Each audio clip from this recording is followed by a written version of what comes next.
Exodus chapter 15 verses 19 to 27. When Pharaoh's horses, chariots and horsemen went into the sea, the Lord brought the waters of the sea back over them, but the Israelites walked through the sea on dry ground. Then Miriam the prophet, Aaron's sister, took a timbrel in her hand, and all the women followed her, with timbrels and dancing. Miriam sang to them, "Sing to the Lord, for he is highly exalted. Both horse and driver he has hurled into the sea, the waters of Marah and Elam." Then Moses led Israel from the Red Sea and they went into the desert of Shur. For 3 days they traveled in the desert without finding water. When they came to Marah, they could not drink its water because it was bitter. That is why the place is called Marah. So the people grumbled against Moses, saying, "What are we to drink?" Then Moses cried out to the Lord, and the Lord showed him a piece of wood. He threw it into the water, and the water became fit to drink. There the Lord issued a ruling and instruction for them and put them to the test. He said, "If you listen carefully to the Lord your God and do what is right in his eyes, if you pay attention to his commands and keep all his decrees, I will not bring on you any of the diseases I brought on the Egyptians, for I am the Lord, who heals you." Then they came to Elim, where there were 12 springs and 70 palm trees, and they camped there near the water. Exodus chapter 16. Manna and quail. The whole Israelite community set out from Elim and came to the desert of Sin, which is between Elim and Sinai, on the 15th day of the 2nd month after they had come out of Egypt. In the desert the whole community grumbled against Moses and Aaron. The Israelites said to them, "If only we had died by the Lord's hand in Egypt, there we sat around pots of meat and ate all the food we wanted, but you have brought us out into this desert to starve this entire assembly to death." Then the Lord said to Moses, "I will rain down bread from heaven for you. The people are to go out each day and gather enough for that day. In this way I will test them and see whether they will follow my instructions. On the 6th day they are to prepare what they bring in, and that is to be twice as much as they gather on the other days." So Moses and Aaron said to all the Israelites, "In the evening you will know that it was the Lord who brought you out of Egypt, and in the morning you will see the glory of the Lord, because he has heard your grumbling against him. Who are we, that you should grumble against us?" Moses also said, "You will know that it was the Lord when he gives you meat to eat in the evening and all the bread you want in the morning, because he has heard your grumbling against him. Who are we? You are not grumbling against us, but against the Lord." Then Moses told Aaron, "Say to the entire Israelite community, 'Come before the Lord, for he has heard your grumbling.'"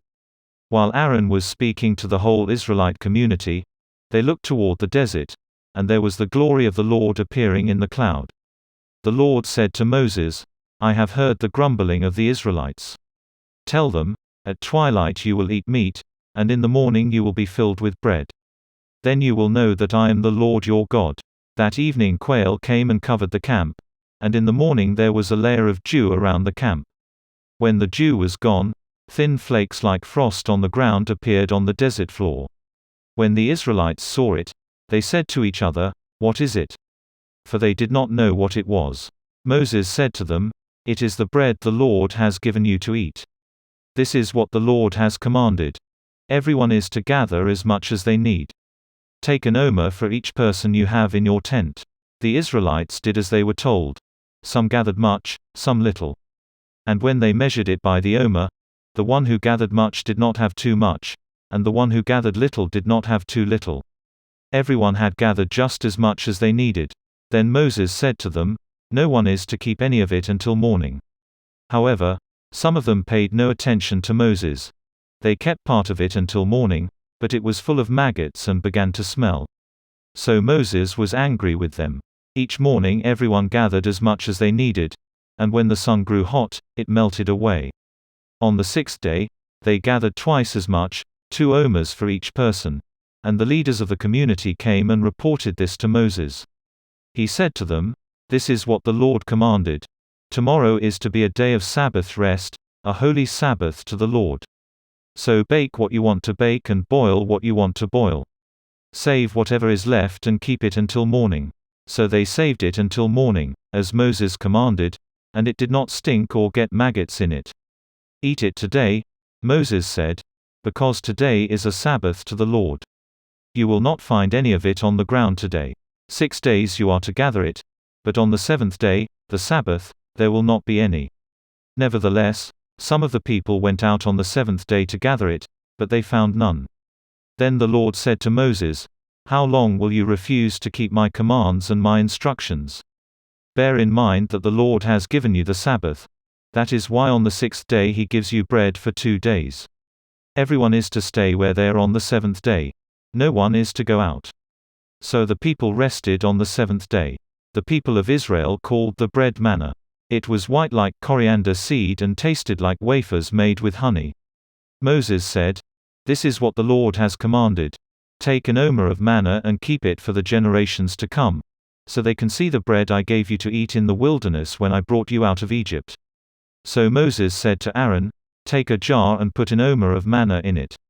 Then place it before the Lord to be kept for the generations to come."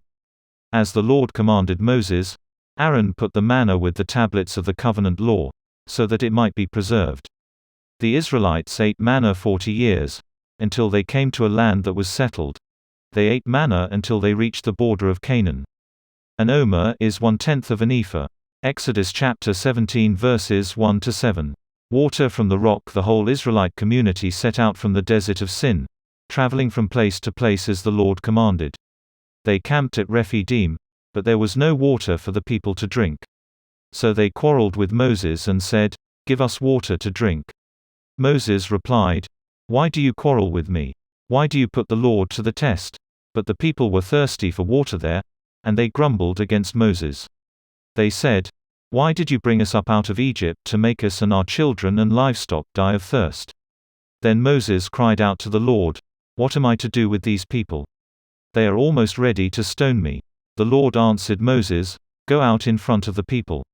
Take with you some of the elders of Israel and take in your hand the staff with which you struck the Nile, and go. I will stand there before you by the rock at Horeb.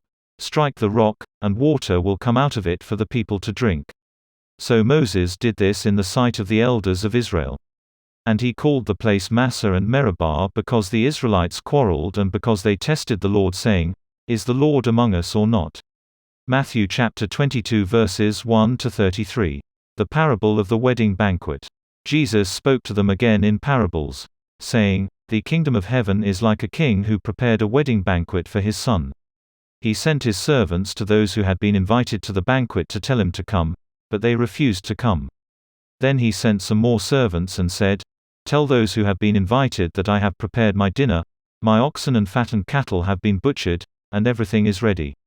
Come to the wedding banquet.' But they paid no attention and went off, one to his field, another to his business. The rest seized his servants, mistreated him and killed them. The king was enraged. He sent his army and destroyed those murderers and burned their city.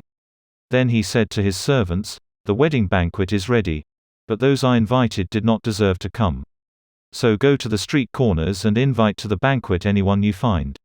So the servants went out into the streets and gathered all the people they could find, the bad as well as the good, and the wedding hall was filled with guests. But when the king came in to see the guests, he noticed a man there who was not wearing wedding clothes. He asked, 'How did you get in here without wedding clothes, friend?' The man was speechless. Then the king told the attendants, 'Tie him hand and foot, and throw him outside, into the darkness, where there will be weeping and gnashing of teeth. For many are invited, but few are chosen. Paying the imperial tax to Caesar.' Then the Pharisees went out and laid plans to trap him in his words. They sent their disciples to him along with the Herodians. 'Teacher,' they said, 'we know that you are a man of integrity and that you teach the way of God in accordance with the truth. You aren't swayed by others, because you pay no attention to who they are. Tell us then, what is your opinion? Is it right to pay the imperial tax to Caesar or not?' But Jesus, knowing their evil intent, said, 'You hypocrites, why are you trying to trap me? Show me the coin used for paying the tax.' They brought marriage at the resurrection. That same day the Sadducees, who say there is no resurrection, came to him with a question.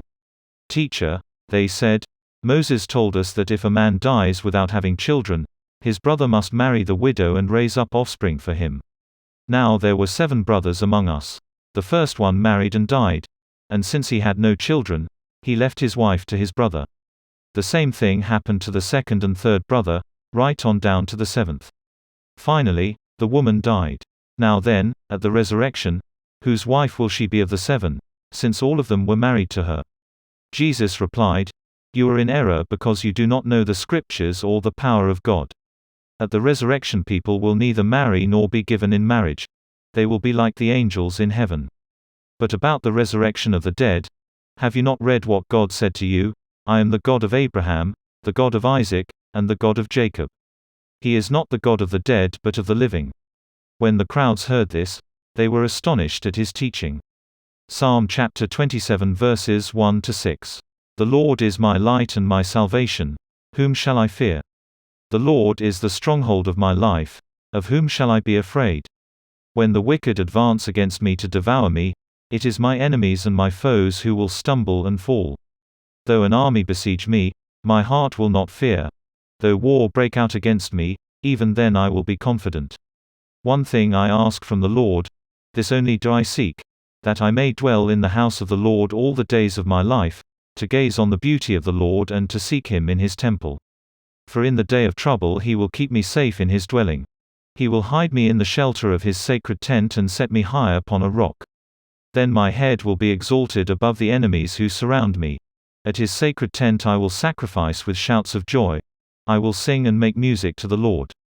Proverbs chapter 6 verses 20-26. Warning against adultery. My son, keep your father's command and do not forsake your mother's teaching. Bind them always on your heart. Fasten them around your neck.